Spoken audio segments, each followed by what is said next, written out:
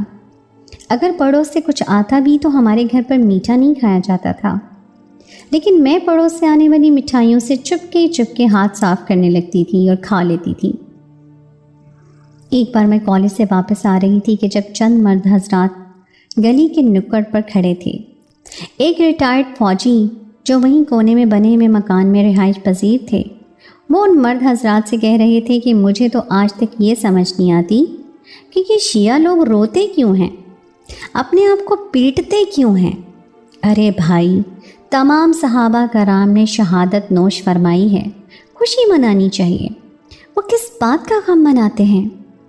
اور ان کی بات سن کر وہاں کھڑے لوگ اسبات میں سر ہلا رہے تھے۔ مجھے بھی لگا کہ بات تو ان کی ٹھیک ہے، شہادت کا جام پینا کوئی معمولی سی بات نہیں، بہت بڑی بات ہے، پھر اس کا اظہار رو کر کیوں کیا جائے؟ لیکن جب یہ بات میں نے اپنے گھر پر اپنی بڑی بہن سے کی تو اس نے ایک زوردار تھپڑ میرے منہ پر دے مارا، کہنے لگی کفر بول رہی ہو، شرم نہیں آتی تمہیں؟ میں نے کہا کہ میں نے ایسا بھی کیا کہہ دیا؟ کہنے لگی رات کو ابا کے سامنے ساری بات کروں گی، وہ تمہیں بتائیں گے۔ ابا کے نام پر تو میری رنگت سفید پڑ گئی تھی۔ میں نے کہا نہیں، خدا کے لیے ابا سے کچھ مت کہنا آپی، میں نے تو ایسے ہی محلے میں گزرتے ہوئے یہ بات سنی تو تمہیں بتا دی۔ میں نے فوراً سے اپنی بات کو دوسرا رخ دیا تھا تاکہ کہیں وہ میری شکایت ابا اور بھائیوں سے نہ لگا دیں۔ بات یہیں تک محدود نہیں تھی۔ ایک بار چند لوگ ہمارے گھر آئے، وہ لوگ میری آپی کا رشتہ لینے آئے تھے۔ ہمارے خاندان میں آپی کے جوڑ کا کوئی رشتہ نہیں تھا، اس لیے ابا نے ایک رشتے والی سے رابطہ کیا اور اچھے رشتے کا کہہ دیا۔ لڑکا ڈاکٹر تھا، اچھا کماتا تھا، سب کچھ ٹھیک تھا۔ انہیں میری بہن بہت پسند آ گئی۔ میں بہت خوش تھی کہ اچھا ہے، ہمارے گھر میں بھی شادی بیاہ کا سلسلہ شروع ہوگا، لوگ بھی ہمیں پسند تھے اور ہم لوگ بھی انہیں اچھے لگے تھے۔ لیکن ابا نے جب پوچھا کہ آپ لوگ شیعہ ہیں یا کچھ اور، تو سامنے بیٹھے لڑکے کے باپ نے کہا کہ نہیں، استغفر اللہ، ہم تو مسلمان ہیں۔ یہ سننے کی دیر تھی کہ ابا کا چہرہ غصے سے سرخ ہو گیا، کہنے لگی تو کیا شیعہ مسلمان نہیں ہوتے؟ بس پھر تو ایسی بحث ہوئی کہ بات دست و گریباں تک پہنچ گئی اور ابا اور بھائی نے اس لڑکے کے باپ کی اچھی دھلائی کر ڈالی۔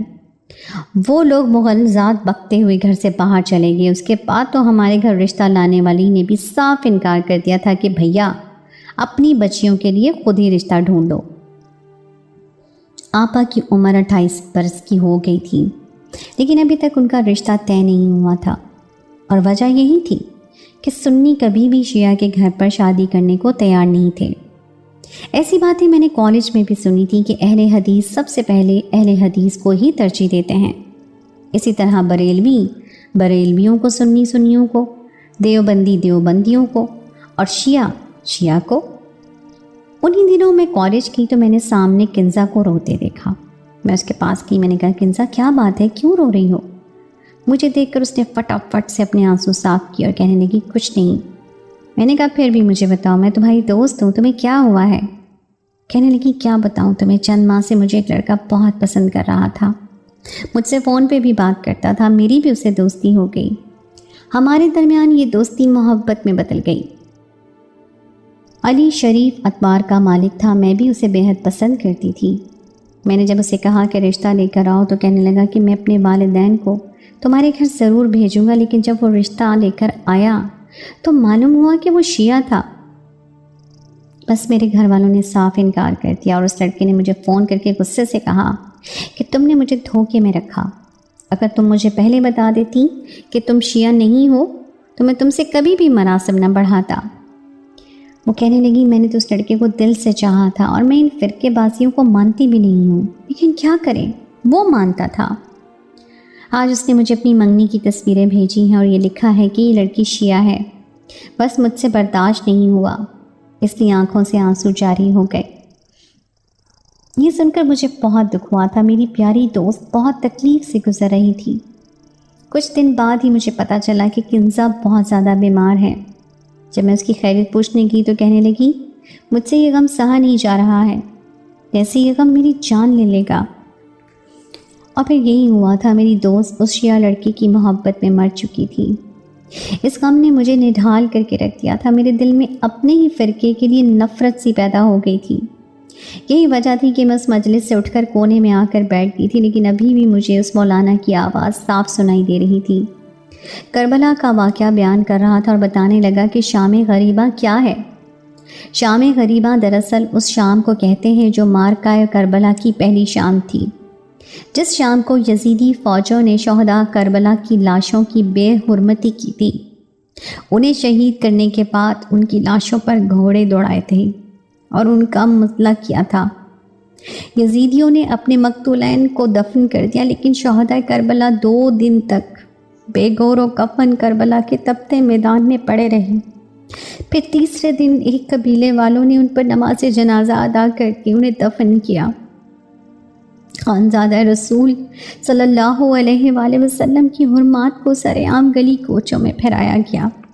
یہ کربلا کی پہلی شام تھی جس میں خانوادہ رسول صلی اللہ علیہ وآلہ وسلم اور حضرت امام حسین رضی اللہ تعالیٰ عنہ کے ساتھ مسلمانوں پر ظلم و ستم کے پہاڑ ڈھائے گئے۔ اور جب امام حسین اور حضرت عباس رضی اللہ تعالیٰ عنہ اور بی بی زینب کے ساتھ کربلا میں کیا ظلم و زیادتیاں کی گئیں، یہ سن کر میرے آنسو جاری ہو گئے۔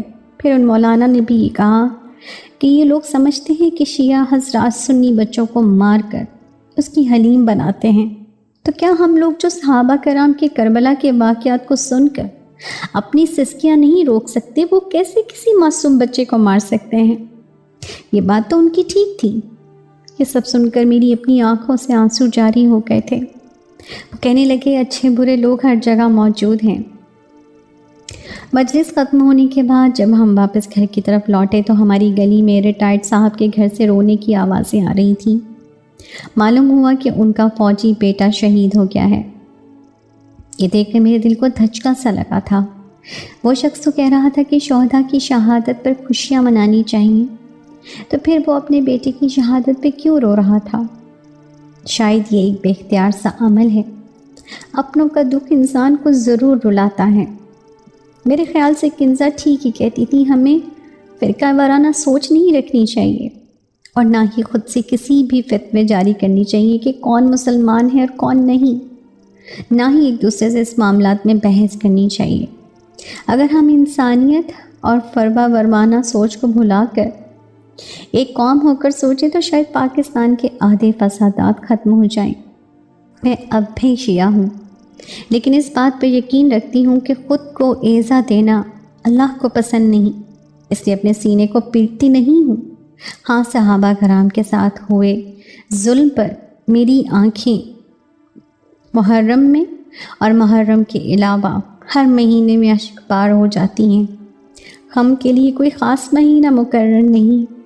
بے شک شہادت کا درجہ بہت بڑا ہے اور وہ سب بلا شبہ جنتی ہیں، لیکن جیسی بربریت کا مظاہرہ ان کے ساتھ کیا گیا، یہ سن کر دل تڑپتا ہے، آنکھیں اشک بار ہوتی ہیں۔